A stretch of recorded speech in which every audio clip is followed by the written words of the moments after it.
Welcome back to the Yahowah vlog. We're here again in our library studio. As you can see, the beautiful painting that my friend Kirk has presented to us is now in a more elevated location. I think we can see it a little better. I love the fact that it encapsulates the old man, the old tree, and the very, very old sea, because all of these things coalesce in the very picture that God is painting here as we listen to Shamuel.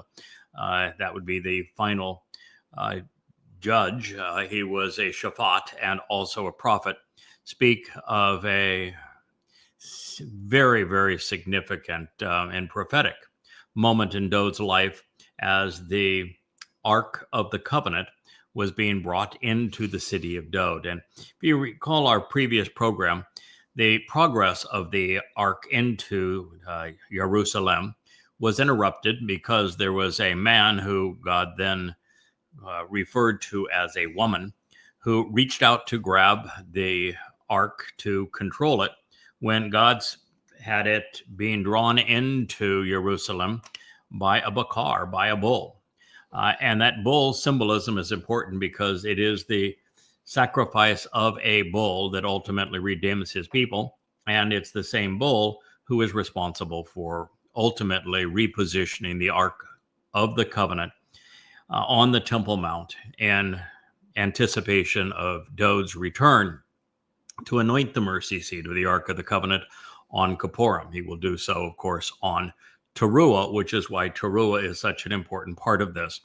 In our previous episode, I correctly deduced that Dowd had originally tried to bring the Ark of the Covenant into Jerusalem on Shabuwah, and that was interrupted, where Dowd had an opportunity to learn a very valuable lesson that proved exceedingly beneficial to him, and that the Ark of the Covenant stayed for 3 months during that ensuing period with the family of Obed-Edom. Obed-Edom is the same individual that is the bull.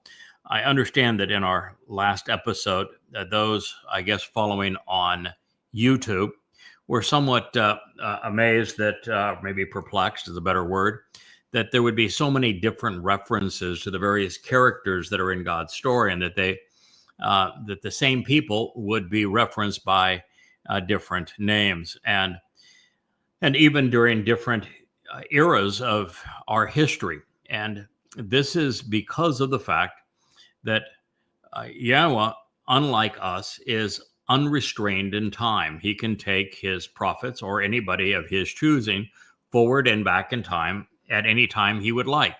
And what's important about people is not their physical bodies. So please do not get hung up on that. And God has many, many titles for those who play important roles in his story. Look at Dowd. Dowd is the chosen one. He is the Bakor, the firstborn son. He is the Mashiach, the Messiah. He is the Melech, the king.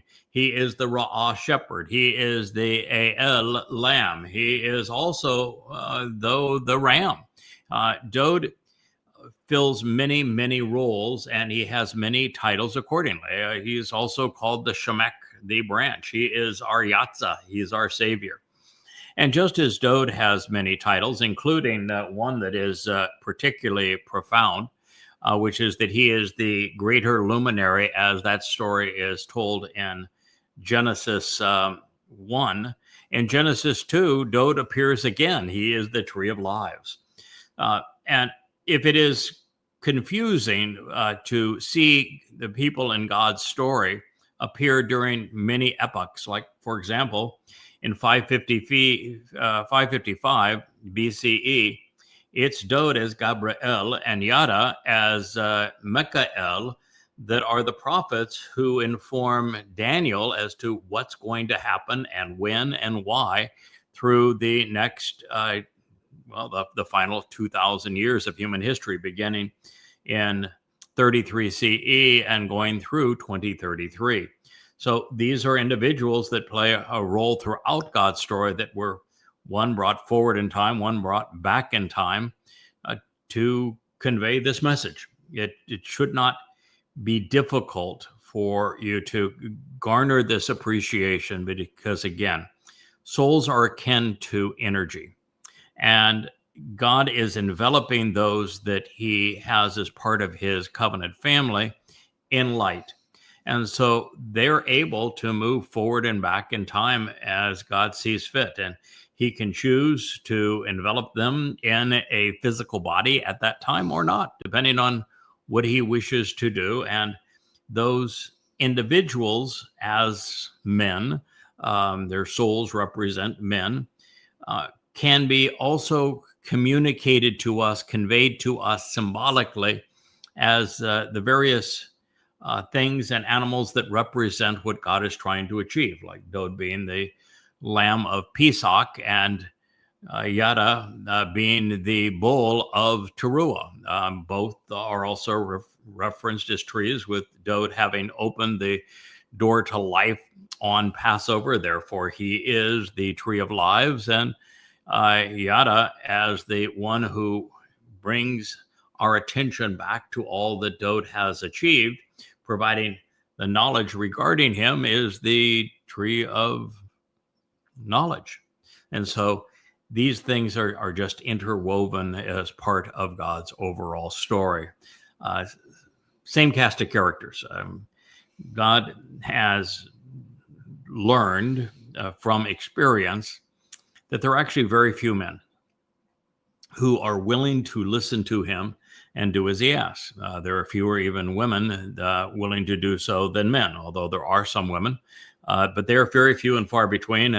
And really, there aren't a lot of men either. Probably 40 is all total in God's story of any significance. And in particular, there are 3 or 4 of them that play the most important roles throughout God's story. And unless you come to appreciate why it is so difficult for God to find someone willing to listen to him and engage appropriately, that's, I just have to tell you, that's key to the story. It's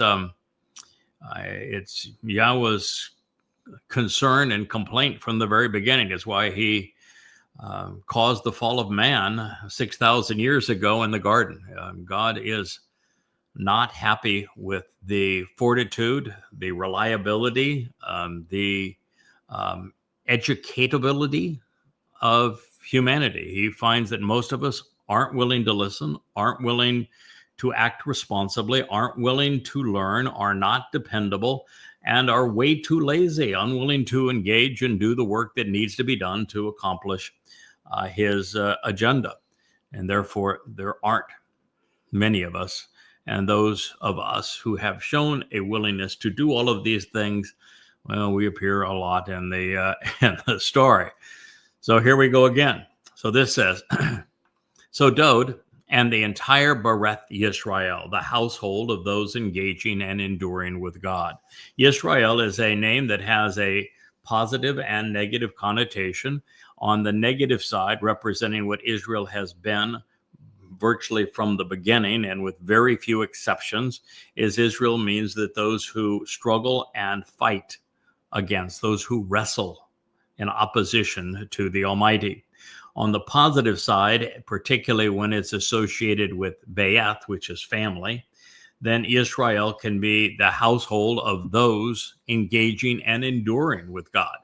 And they ascended with the Aaron, the ark to behold, being harvested. It was now Obed-Edom, as we know, who was bringing the ark of the covenant up the hill that is, past the city of Dowd, all the way up into the Temple Mount on the summit of Mount Moriah. And the ark, of course, is of Yahowah. This was occurring on Taruwah, which speaks of blasting the message of the Herald. And that is important because this again will play out as future history on Taruwah. That is when the this observant bull, is going to play the same role as bringing the Ark of the Covenant, such that it is positioned properly for Dowd to anoint when he returns on Yom Kippurim, such that the remnant of Yisrael is prepared to enter the garden, which will be restored on Sukkah. So,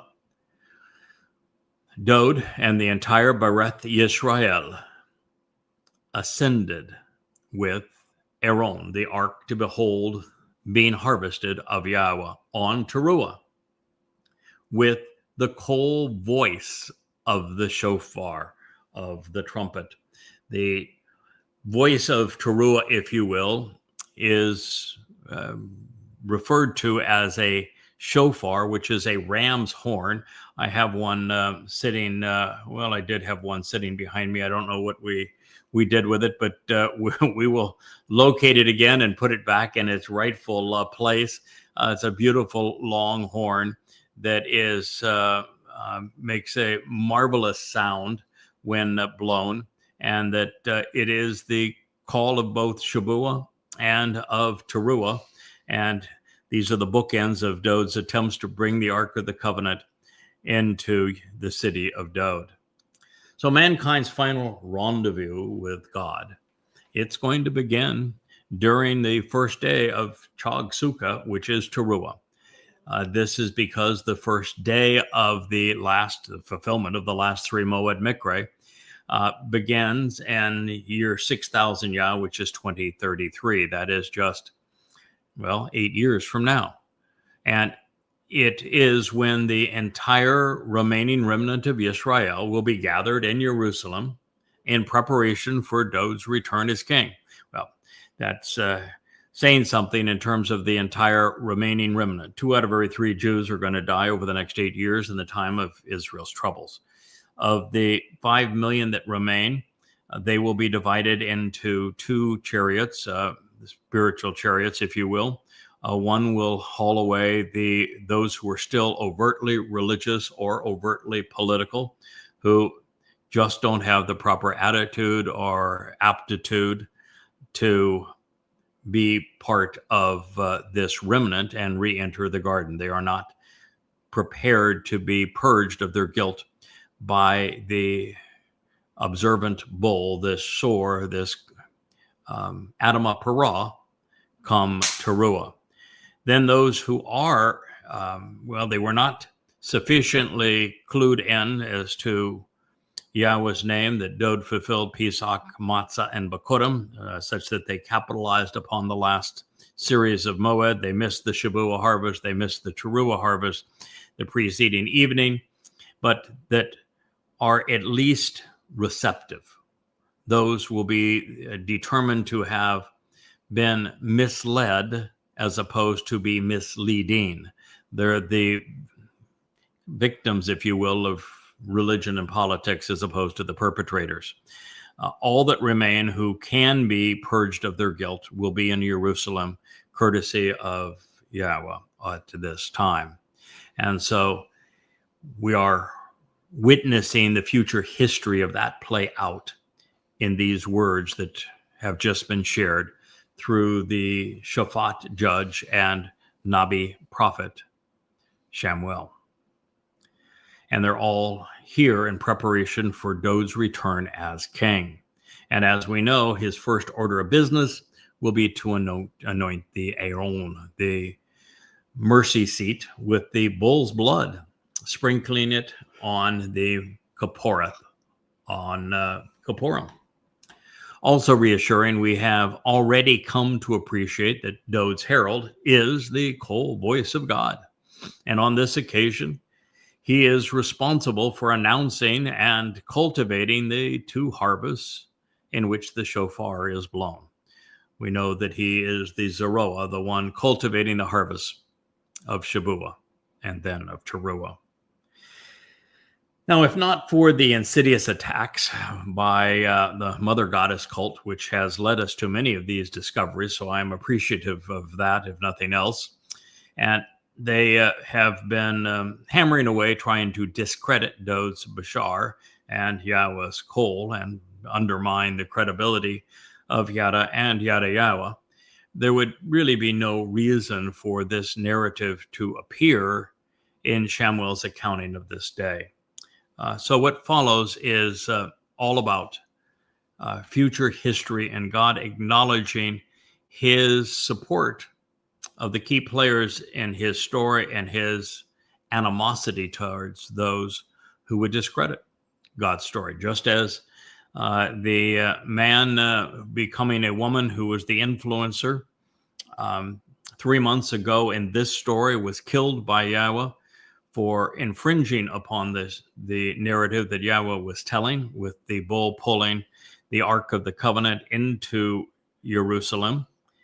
God is going to do the same thing to those individuals who are interrupting his narrative now. So anyway, it would, as I say, it would otherwise be embarrassing and without purpose for what follows to appear. But God wrote these stories because he wanted us to pay attention to them. I came to this story because of what follows, to demonstrate that because we're returning to the Eden, where clothing was not just optional, it was non-existent, that we should be prepared for the fact that we won't need clothing to cover our guilt going forward into the restoration of the Garden of Eden, because we will be, as Dowd was, very comfortable exposed to Yahowah. And so I was here to hear God's retort to those who would have you dress up to here and be modest and timid and all those kinds of things, because there's been a whole long history of men forcing women to dress in such a way to rule over them, to control them. And he's opposed to it. And so as those women attacked me for suggesting that, yes, since we're returning to Eden, you should be prepared to be exposed to Yahowah. And if you're not, then you're not welcome. Well, they had a conniption fit. So this is God's retort. That's the only reason that the rest of the story would appear as it does, because it's otherwise embarrassing or without purpose. However, in this light, particularly of what we have experienced and considered, and the events and individuals that have appeared in this story, it becomes both prophetic and instructive, even, well, I would say entertaining. You see, a woman who once posed as a member of the covenant family is eerily similar in her rhetoric to Michal. That was Dowd's arrogant and obnoxious wife. Let's listen. As it transpired, as the Aaron ark to behold being harvested of Yahowah arrived and entered the city of Dowd, Mykal questions everything. The daughter of Sha'uwl, questionable, peered down from behind the window, and she saw Dowd, the king, nimbly and agilely leaping and joyously dancing, whirling around happily and rhythmically before the very presence of Yahowah. And she despised him, showing contempt for him, thinking so lightly of him that she was inclined to belittle him and rob him of all that pertained to him in her disposition, determination, and emotional inclination. Well, listen to him. 2 Samuel 6:16. I'm looking over at Rich because it's just so perfectly written for exactly what the head of the Mother Goddess cult has done, trying to do exactly the same thing to me, and for the same selfish reason. And she's equally misguided. So I want to read this again because it's just cracked me up that God would be this articulate. Well, obviously we know that God's articulate, but this focused on really burying, denouncing, repudiating the woman and her cult that have been so harsh towards Dowd's witness. So it reads again. As it transpired, as the Aaron, the ark to behold being harvested of Yahowah, arrived and entered the city of Dowd. Mykal questions everything. The daughter of Sha'uwl, questionable, peered down from behind the window, and she saw Dowd, the king, nimbly and agilely, leaping, joyously dancing, whirling around happily and rhythmically before the very presence of Yahowah. And she despised him, showing contempt for him, thinking so lightly of him that she was inclined to belittle and rob that which pertained to him in her disposition, determination, and emotional inclination. I love it when the past foretells the future, and it becomes so specific of something Yahowah wants to teach us today. Well, it was just a year ago that a clinically diagnosed psychopath, who is now the mother goddess of her diabolical cult, that she peered down in contempt, jealously predisposed to despise the increased frequency and insights that were being developed now, particularly that we had finally put Yahowah's entire portrait and plan together from garden to garden. She was miserable because she had been left out of the story. Sidelined and malcontent, she became this same malicious woman. She acted just like Michal, questioning everything. She was determined to belittle and malign. Hers was among the ugliest displays of jealousy ever witnessed. Miserable, because she knew she would never dance before Yah, never feel his embrace. She wrote herself out of the story that she had coveted to be included within, destroying her reputation and her soul in the process. So I am delighted here to see that Dowd and Obed-Edom work so harmoniously at this time. And with regard to the Ark of the Covenant, it suggests that they, of course, will do so again. It foretells that they will do so again, beginning on Taruwah in 2033. And because this is the case, then Yahowah will stay in character. He will remain behind the scenes while his beloved son orchestrates a plethora of events pertaining to what will be the greatest show on earth. But he will be there, enjoying every moment of it. They arrived, coming and entering with the Aaron, the ark to behold being harvested of Yahowah. And they set it, presenting it in its proper place and home, within the midst of the Ohel, shining tent, which, for the benefit of the relationship, Dowd had spread out for it. We'll continue the statement in a moment, but before that, I have, as I have shared, received one prophetic vision from Yahowah where immediately upon recognizing from Yeshayah and from Moshe and the Towrah that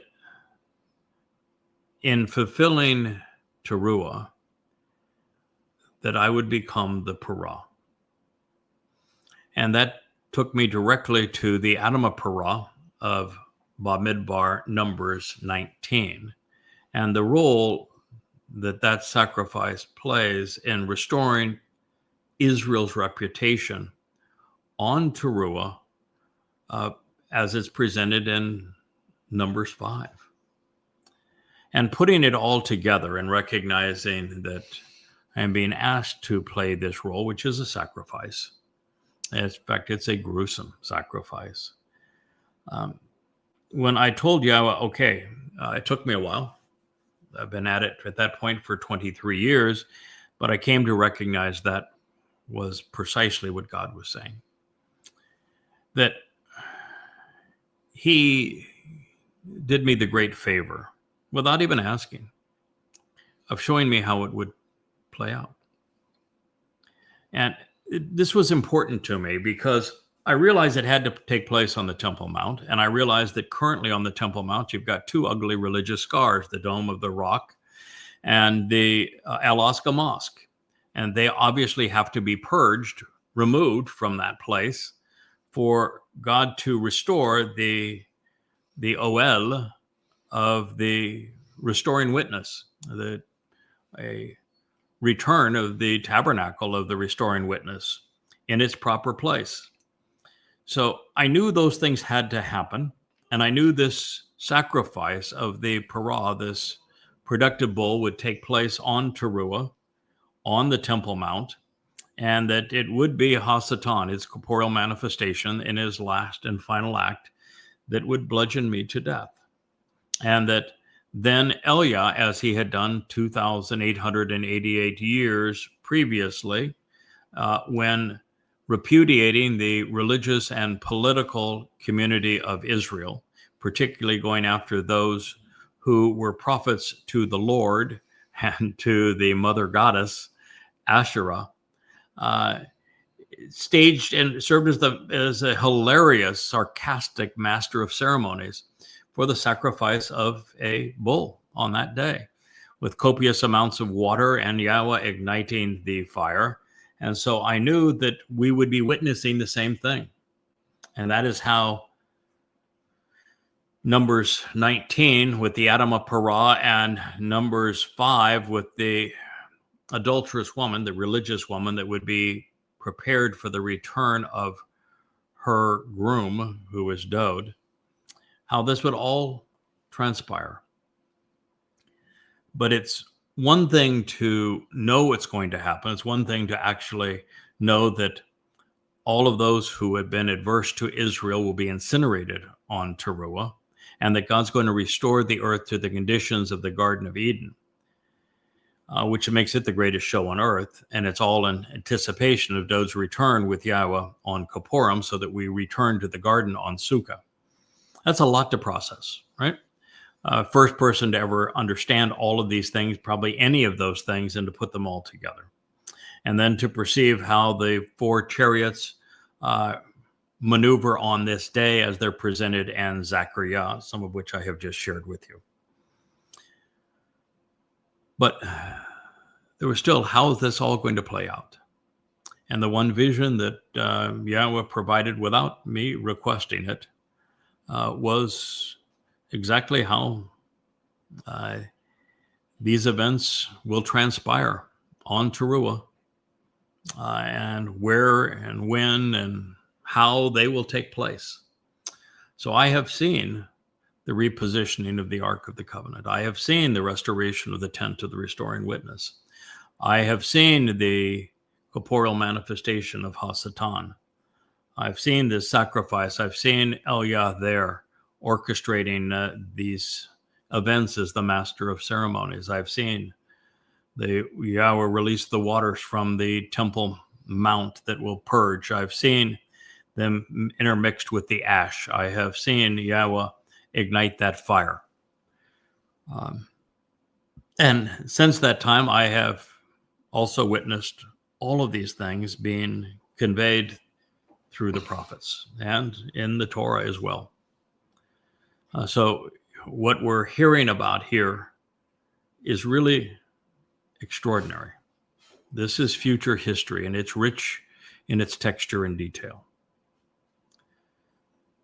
And set up against this is the insider rebellion that had to occur. Had to occur for two reasons.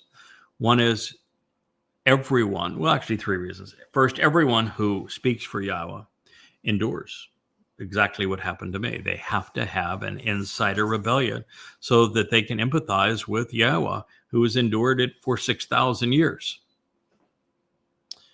The and you don't have empathy for Yahowah, and you can't speak emphatically for him until you've experienced it. So it had to happen. It happened to Yahowah with Abraham, and beginning with Adam and Chawah, and it happened again with Abraham and Sarah, with Hagar and Ishmael. It's happened clearly to the children of Israel. Look at what happened in Yishak's sons, between Esau and Jacob. Look what happened later between Jacob and his wives. Look at all that transpired with Moshe, and how his own sister and his brother turned so hostile to him.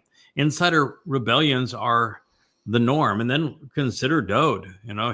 This is his first wife, who is repudiating him here, planning to repudiate him, saying that he really was imagining all this, that Yahowah wasn't really with him, that he was writing himself into the story and didn't actually appear as he claimed, and that he didn't belong celebrating with the Ark of the Covenant, and he had no business with Obed-Edom, and he shouldn't be wearing the apparel of the high priest and dancing about like this, repudiating him, saying no, none of this applied to him. He was making it all up, exactly as the adulterous woman now, this belligerent reincarnation, if you will, representation of Mykal, has done in the mother goddess cult.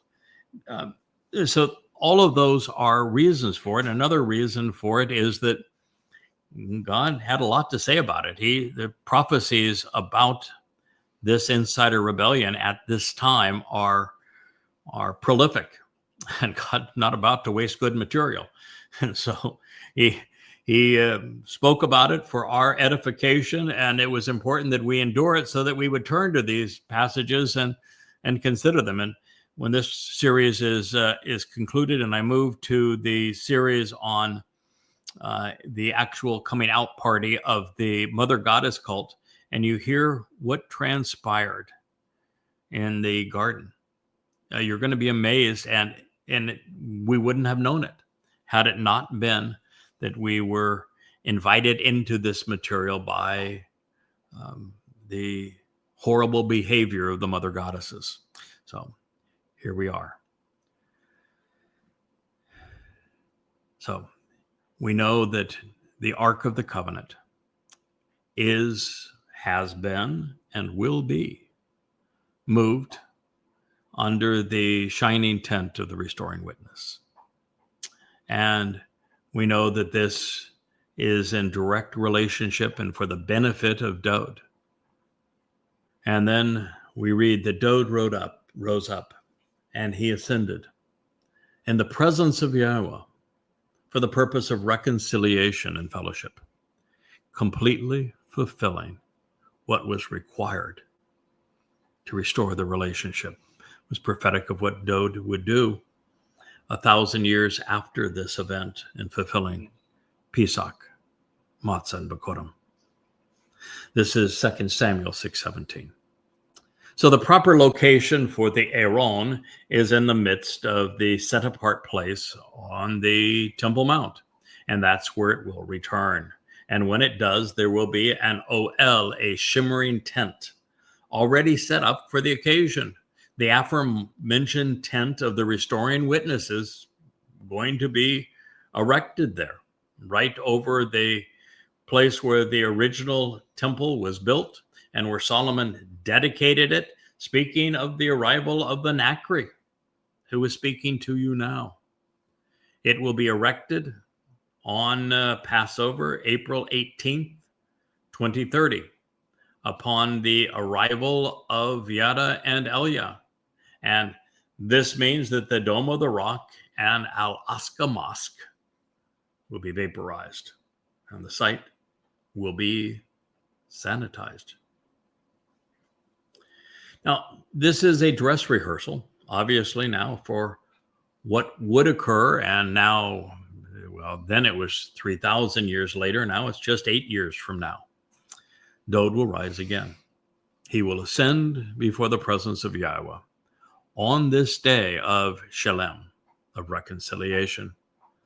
The mercy seat will be anointed, and the relationship with Yisrael will be restored. Rich's Asher going at her feet. If only Israelites had perceived what they were witnessing on this day, there would not have been so many tragic events to follow. But God's people, like Dowd's wife, had a bad attitude, had a crappy disposition. And so we will do as this suggests. Again, we will play out all of this again, but next time we're going to expect a better result. When Dowd had concluded from elevating and raising that which is uplifting for reconciliation and fellowship, completely fulfilling that which was required to restore the relationship, and he had blessed and commended the people in the name of Yahowah, of the vast array of spiritual messengers, he apportioned among all of the people this entire uproarious and unruly crowd of Yisrael, of individuals who strove against the Almighty, to both men and including women, to each individual, a single and solitary cake of bread, symbolizing what was profane and defiled, baked in an antagonism, along with a single portion of pressed and worthless trashy meat, in addition to one brick of dried and compressed raisins, representing the depressed people. Doesn't sound like a very complimentary menu, does it? But I don't think Dowd was in a wonderful mood towards the end. I think he realized just what he was up against. And surely there would be a revolt. Dowd would have to endure a coup d'etat led by his son. Then all the people walked away, each individual to his house, as opposed to celebrating around Yahweh's home on earth. Shamuel listened to him, 2 Samuel 6:19. Well, mission was partly complete anyway. The ark was properly positioned. The relationship between Dowd and Obed-Edom was firmly established, and the essential message was elaborated. Dowd did his best to instruct his subjects, but they were having none of it. Reconciliation would come, but, well, it would not be for another 3 millennia. So the king went through the motions, and he blessed the people, knowing that this would all work out in the end, even though they were an unruly crowd, especially on this day. Therefore, the parting gifts would match their attitudes. There would be a morsel of bread, indicative of the antagonism the king was experiencing. There would be a single portion of trashy meat, which would suffice to show that they were not yet ready for the ram, the bull, or the goat. Then, to properly assess the situation, a brick of dried grapes would be symbolic of the depressed nature of the people, who are now more inclined to walk away from God's home and therefore to their homes. But the story was not yet complete. Just as there has been another Chawah who became Miriam, there would be another Mykal, and they would all be the same. 4 women, 1 demon. So Dowd returned, turning around to bless and commend his household. But Michal, questioning everything, the daughter of Sha'uwl, questionable, came out to meet and call out Dowd. Now understand, these players. Michal, questioning everything, was the daughter of King Sha'uwl, who sought to kill Dowd, who was relentless in his pursuit of Dowd, who Yahowah condemned and sought to end his life such that his head was handed to him literally by the Philistines in a lost battle. And God said that, he had no business with him anymore and no associates with his people. He became demon possessed and estranged from Israel. This is the Sha'uwl who was the father of Mykal. So Michal, questioning everything, the daughter of Sha'uwl, questionable, came out to meet and call out Dowd. She said, how is the king of Israel being distinguished and glorified, revealing the significance and honor of his status, the kabed? Remember that word. The significance and honored status this day, such that he revealed and openly displayed himself bare and exposed, stripping and uncovering his body. Oh my! Oh, the people in fancy clothes, those who were still draped in religiosity, would see a man exposed and think, oh, the body is horrible, that this is fornication. Not how God sees it. It's not how they were dressed in Eden, which was a ideal environment.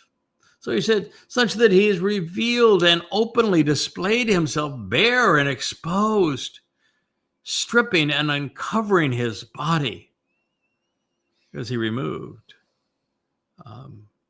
his clothing, such that he was revealed today before the eyes of his female servants and maids, these women of a lowly social status, even concubines, his co-workers and other officials, in the manner of one who is of no value, completely delusional and vain, and a moral scum, pursuing reckless fantasies, falsely projecting a worthless impression through invalid claims which have no merit and will never occur, being of no benefit while pretending to be exceptional, who removes and reveals everything, uncovering himself, stripping bare in a public way, in an open display.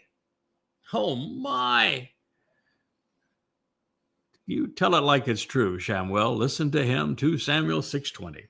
Yeah, all righty. What we have here is essentially word for word the mother goddess cult. This is what they are presenting on their "We Hate Craig and we despise everything he claims and that God has said about him, and we want to tear asunder every word of yada Yahowah." This is them. So Dowd, in returning to bless and commend his household, he found Mykal, who was a reincarnation, if you will, here, just a harbinger of what Sha'uwl was like, of what Miriam was like, and of what the founder of the mother goddess cult is like. 4 women. Same disgusting attitude. Same rhetoric. But Mykal, questioning everything, the daughter of Sha'uwl, questionable, came out to meet and to call out Dowd, just as the mother goddesses seek to call out Yada. And she said, how has the king of Yisrael, or his herald, been distinguished or glorified, revealing his significance and honored status, his kabed, this day, such that he has revealed and openly displayed himself bare and exposed, stripping and uncovering his body. I'm not about to do this program and wearing nothing but a smile. That is the essence of what I'm presenting here as part of the Yahowah blog. I am exposed. I'm telling you all the various things that God has said about Dowd and about the voice that will restore his dignity. And the more I'm exposed, the more vulnerable I become. Dowd was doing the same thing. He was so comfortable around God, so confident in what God had said of him, and so committed to the role that God had laid before him, that he was comfortable being exposed. I am too. I know that it invites attacks. Dowd endured it. I endured it. But it really is the only way to do this job. Dowd knew it, I know it. And so we have to be exposed. And it said, on this day before the eyes, and she then wanted to demean everyone else, just as the mother goddesses demean everyone who is part of the covenant family. Demean me first of all, most of all, my wife next most of all, and then everyone who is part of the covenant family.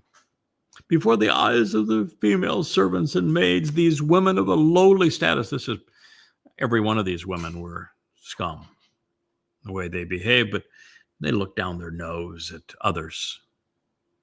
When psychopaths have no respect for anyone, not even themselves, and the only way they feel even a modicum of decency is to put everybody else down.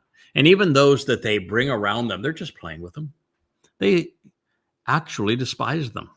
They're using them. They surround themselves with people that are easy to play. If you're one of those who has spoken out for her, you've been played. She despises you. She's using you. She's mocking you and how easy you were to deploy for her purposes. So these female servants and maids, these women of lowly status, even concubines, it's important to remember that she spoke of the concubines. That will come back to bite her. His co-workers and other officials, as the mother goddesses, are constantly repudiating and demeaning those who work with me. In the manner of one who is of no value is what they constantly say. Completely delusional is what they write. Vain is what they claim. And a moral scum is what they post. Pursuing reckless fantasies. That's what they would have those who they lure in believe. Falsely projecting worthless impressions through invalid claims.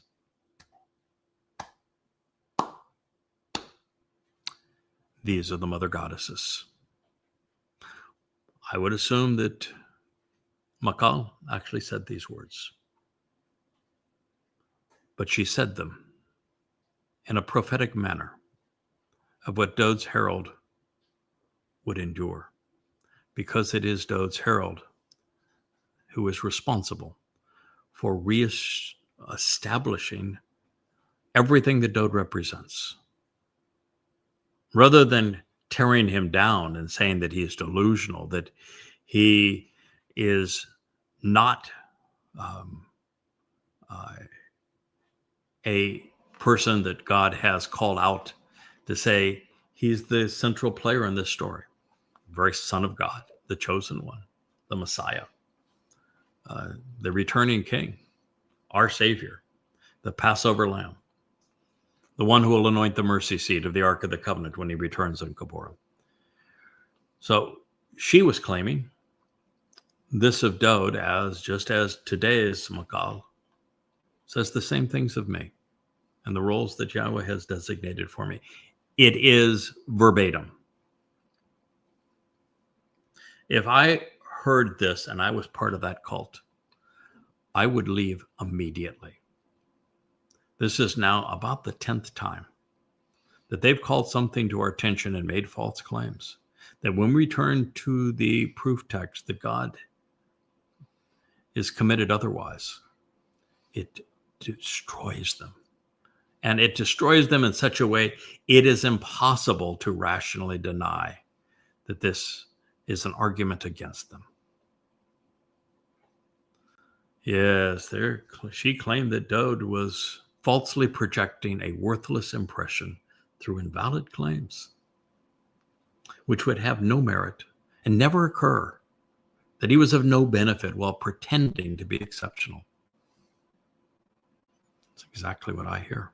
It's exactly what they post. Who removes and reveals everything, uncovering himself, stripping bare in a public way and open display, because being exposed to God, being comfortable, being exposed in his presence is the ultimate sign of confidence, that you know exactly what God is asking of you and you're willing to do it. And you know the end result. Well, Dowd tried to be supportive, as did I. But there is no pleasing the embittered and antagonistic, particularly women of that disposition. In my case, I had done more to support and protect the woman who turned so viciously against me, doing more so than anyone had ever done in her life. It was the most ruthless and diabolical example of a beneficiary of great kindness than masquerading as a victim, as I have ever witnessed. She went from profuse praise and unrelenting slander, literally in the blink of an eye, entering an enduring psychotic episode. In Dowd's case, reflecting my own, Mykal began by pretending that she was better than him. She mocked God's chosen. She openly questioned his status and the appropriateness of his actions. But there was no merit to her argument.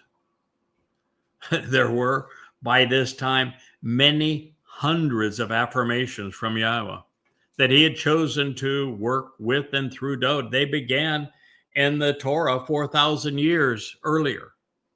And even though there was no one on earth who met the criterion that Dowd fulfilled, and that Yahowah had personally articulated to verify his decision, and through their work together spoke so powerfully about all of these things being true, Mykal still disavowed Dowd's status.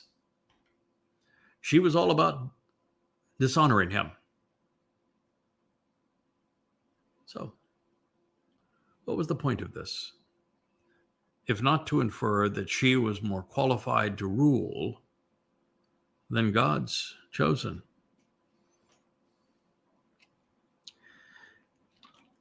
As had been the case with Miriam and her attack on Moshe's wife to discredit him, and for the same purpose, claiming that she would speak for God, we have another woman in the inner circle going rogue in the rudest of ways. And particularly revealing in this situation, Michal was crude in her depictions, while blaming Dowd for being immodest in his actions. That is to say, she was a complete hypocrite. Dowd wasn't actually nude. No, he was wearing the ephod, the priestly breastplate, but perhaps nothing else. And this brings us back to the garden when Adam and Chawah were comfortable being naked around Yahowah until, well, Chawah decided with a little knowledge that she could be a mother goddess. It was then, only after they were in conflict with God's instructions, that the original occupants of the garden needed to cover their embarrassment. Therefore, the moral of the story, then and now, is that when we're right with God, we're comfortable being completely exposed to him. as was Dowd, as am I. It is also telling that in the week prior to my initial translation of 2 Samuel 6, that several members of the Mother Goddess cult, devoted to demeaning me and annulling Yahowah, perpetuated, I should say, their most recent attack using this exact same tactic, literally word for word. Their preference was for men and women to be covered and modest at a time when I was affirming that Yahowah is to bring a remnant of his people back to the garden where nudity was expressly accepted appropriately. But yet they wanted to disavow what God had condoned. Their approach, however, was anything but modest because they went for the jugular. Yeah, they did. They tried to rape my reputation, my wife's dignity, and then they assailed my best friend, lying about all of us. Therefore, let's be clear. When Adam and Chawah were on the same page with Yahowah, they were comfortable being completely exposed to him. When they stopped listening and twisted God's instructions to become gods and goddesses themselves, they became uncomfortable with their nakedness and they ran away from Yahowah. The place where they hid, by the way, was in the midst of the tree of knowledge. They continued to devour its fruit as if that was going to make a difference for them. Then they lied to themselves and they lied to God. Rather than comfort them or accommodate them, Yahowah then excoriated them. Then he exiled them. We'll go through that story in great detail in future programs. Furthermore, this cannot be dismissed as an unrelated story from long ago. It is not only the same scenario and identical rhetoric. We are, in fact, returning to Eden. So let's compare circumstances. Yahowah created Adam to engage in a relationship with him and to work with him. Dowd is the exemplar of this role. Yahowah created Chawah for Adam, not himself. So Mykal should have been supporting her man, the king, not antagonizing him, just as should be the case with the women who formed this mother goddess cult. There is no indication that Yahowah and Chawah engaged in discussion, just as there isn't for this cult either, or had a relationship prior to God judging her. This is similar to the story of Miriam, Moshe's sister, claiming that she too spoke for Yahowah, only to have Yahowah deny the claim and hold Miriam in contempt. God made the point that Moshe was not only uniquely responsive to him, but that when he chooses to engage through an individual like Moshe, they know it. So do we. And that is the point here with Dowd and with myself, with a few thousand years between us, but nonetheless, this story is identical. All evidence was to the contrary of what Chawah, Miriam, Mykal, and the mother goddess have protested.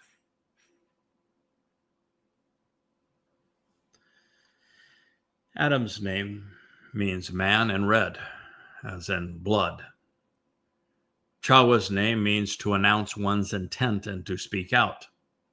Miriam is embittered and rebellious. Mykal is one who questions everything. Dowd is beloved. Obed-Edom represents the bloody red man of the earth who serves to reconcile the fractured family through his work. So these names speak for themselves. Satan enticed Chawah, not Adam. Ostensibly because, having observed her, he knew that she coveted both being wise and like God, which would have made her a goddess. He also realized that she wasn't rational and was easily confused. After all, her name tells us that she had made her failing and her feelings known in this regard. Further, the adversary, being clever, recognized by having witnessed her prior to this and noticing her behavior that she was willing to twist God's testimony to suit her agenda. So it wasn't the least bit surprising that she did this very thing. And to a significant extent, she took the bait. She ran with it. She leaped at the opportunity to be considered smart when she wasn't, and to be the first to insinuate that she was a mother goddess. Then, with only a modicum of knowledge, Chawah immediately lured Adam into her plot by handing him the very fruit Yahowah had warned him about. Rather than helping the man she was conceived specifically to assist, she condemned him to die. And immediately upon doing so, two things changed. They were no longer comfortable being exposed to each other or being seen naked before God. Dowd was the opposite of this. While the mother goddess cult, twisting Yahowah's testimony to speak over me, is insisting that everyone must cover up. When God asked the man, "Where are you?" Adam answered, "I heard the sound of your voice in the garden, and I was intimidated and concerned, even distressed, because my nakedness was exposed by the subtle and crafty counsel, so I hid." That's Bereshit 3:10. So Yahowah asked, "Who told you so? Who reported this to you, that you've become naked and were now exposed as a result of this shrewd advice?" But since there was no answer to that question, and since no one has contemplated the reasons it was asked or applied the intent to all of this until this very moment, it was posed prophetically. I will share with you why in future programs expressly for our benefit.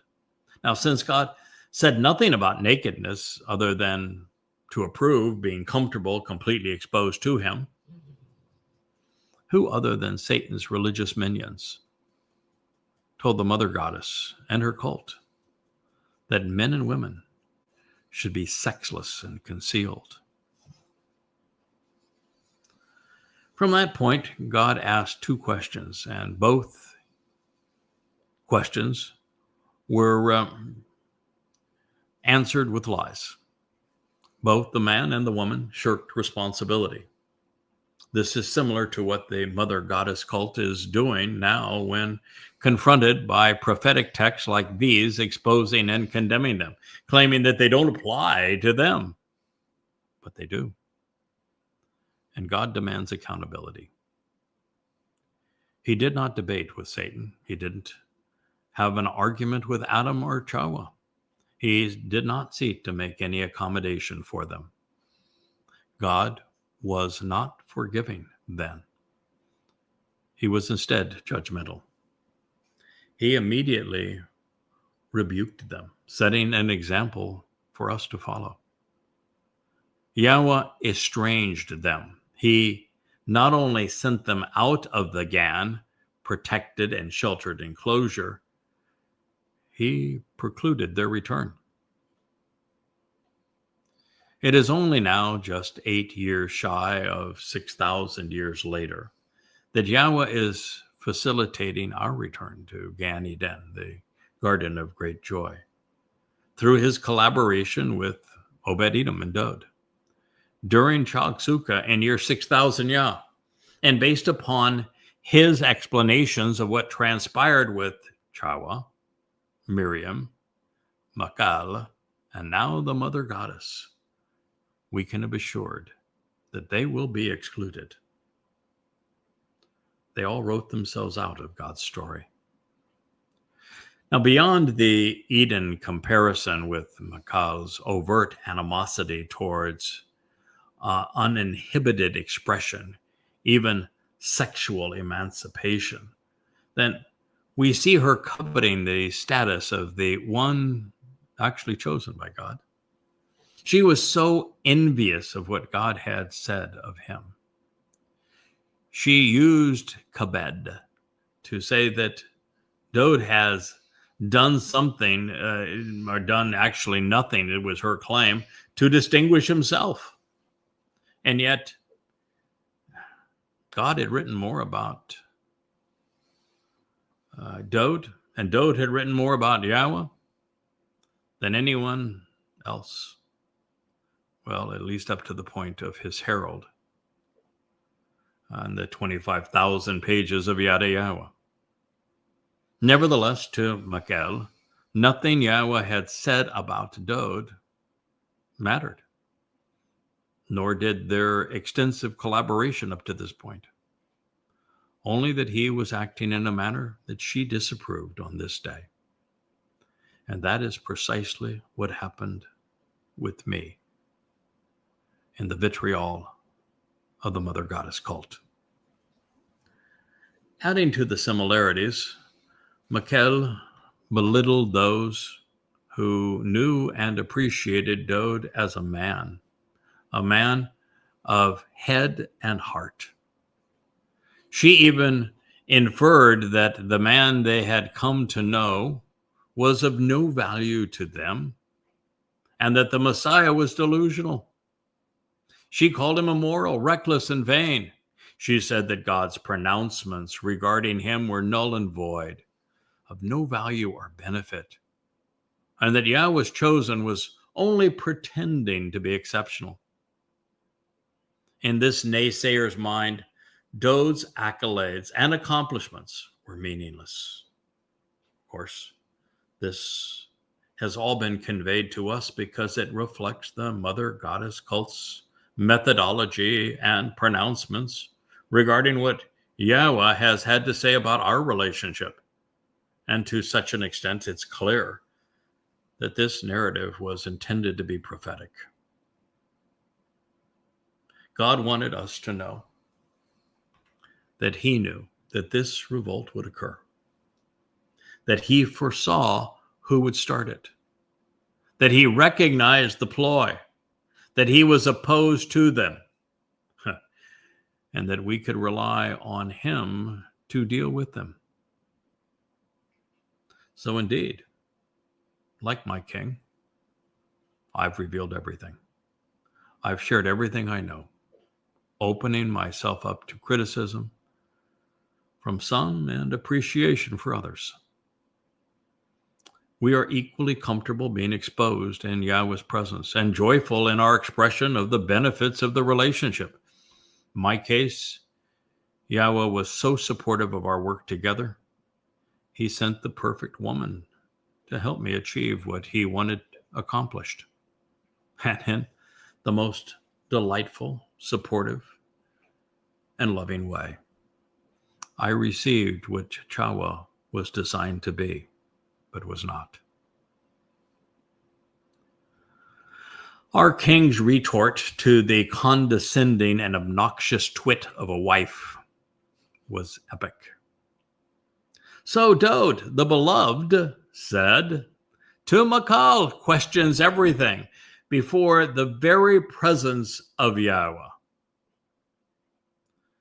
to reveal the proper path to the benefits of the relationship. Asher, he chose to be with me, selecting, preferring, and desiring to be associated with me instead of and rather than your father, and to the exclusion of his entire family. to demonstrably appoint, instruct, and direct, issuing an authorized decree that will endure. Associated with me and accompanying me is a worthy leader who will govern in an official status as my sovereign prince over and among Yahweh's family and his people, over and among Yisrael, those engaging in a enduring relationship with God. Therefore, I'm going to celebrate. I'm going to be entertained and amused, grinning and laughing while performing before the appearance and the presence of Yahowah.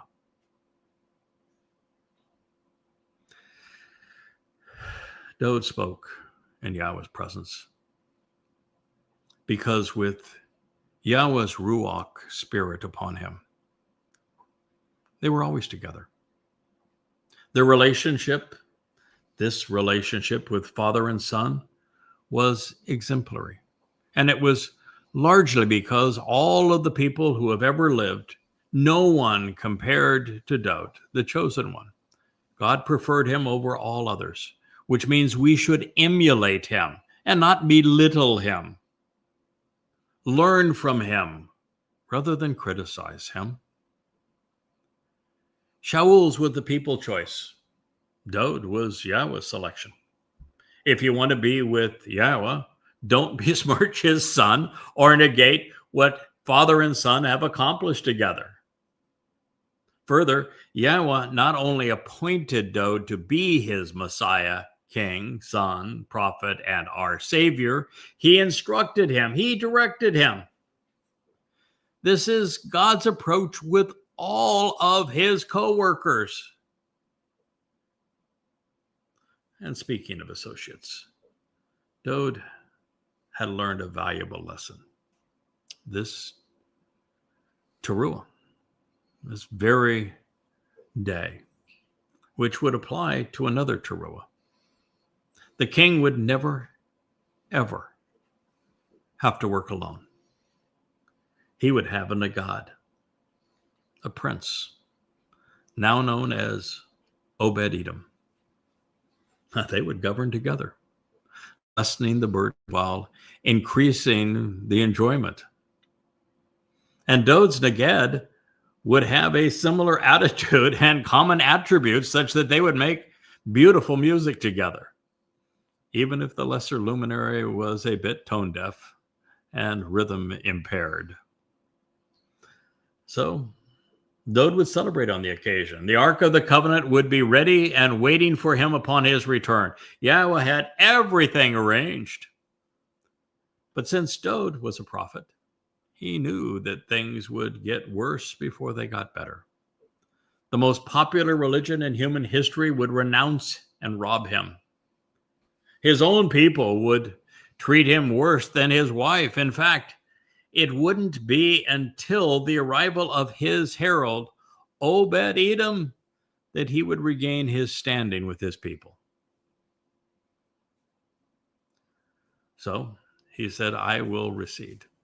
I will grow smaller, being disdained and despised as vile, trivialized and held in contempt. And yet all the while, as a restoring witness from this, I am humiliated and lowly, a shameful and diminished status in this particular perspective of me. Shamuel 2:6-22. Well, this is what occurred. And at an unprecedented scale, never has a man been so important or accomplished as much as Dowd. And never has a man been robbed and trashed as thoroughly. He was despised, he was trivialized by Peter and Paul to create the myth of Christianity, then counterfeited to create the myth of Jesus. All the while, rabbis stood idly by, never defending him. And worse, they replaced him with a crude warlord named Bar Kokhba. Over the course of 2,000 years, From the day Dowd fulfilled Pesach, Matzah, and Bakurim as promised, he was disparaged rather than revered. This would only change as a result of the reappearance of Obed-Edom, who would serve as that final restoring witness. And so now we have finally come to the punchline in this story. Shows you that God's got a sense of humor, as does the king. However, in the company of and all together with the female servants and maids, these women of supposedly lowly social status, even concubines, of whom by comparison to yourself you have spoken, with them I am distinguished, physically stout, quite honorable and glorious. Kapad. I am weighty, even heavy, and absolutely respected and dignified. Sha'uwl, listen to him. 2 Samuel 6:22. It may have been the greatest retort of all time. Take that, mother goddesses. As with the king, so with his herald. Oh, well, after a good laugh, Yahowah said, nicely played, son. I'm proud of you. Or something similar. The text simply reads, so regarding Mykal questions everything. The daughter of Sha'uwl, questionable. There would not be for her a child as a witness to all of this until the day of her death by plague. And so ends Samuel. Listen to him, 2 Samuel chapter 6. And on that note, I bid you good evening. Have a wonderful day, and thank you for listening to this edition of Gibowr on the Yahowah blog.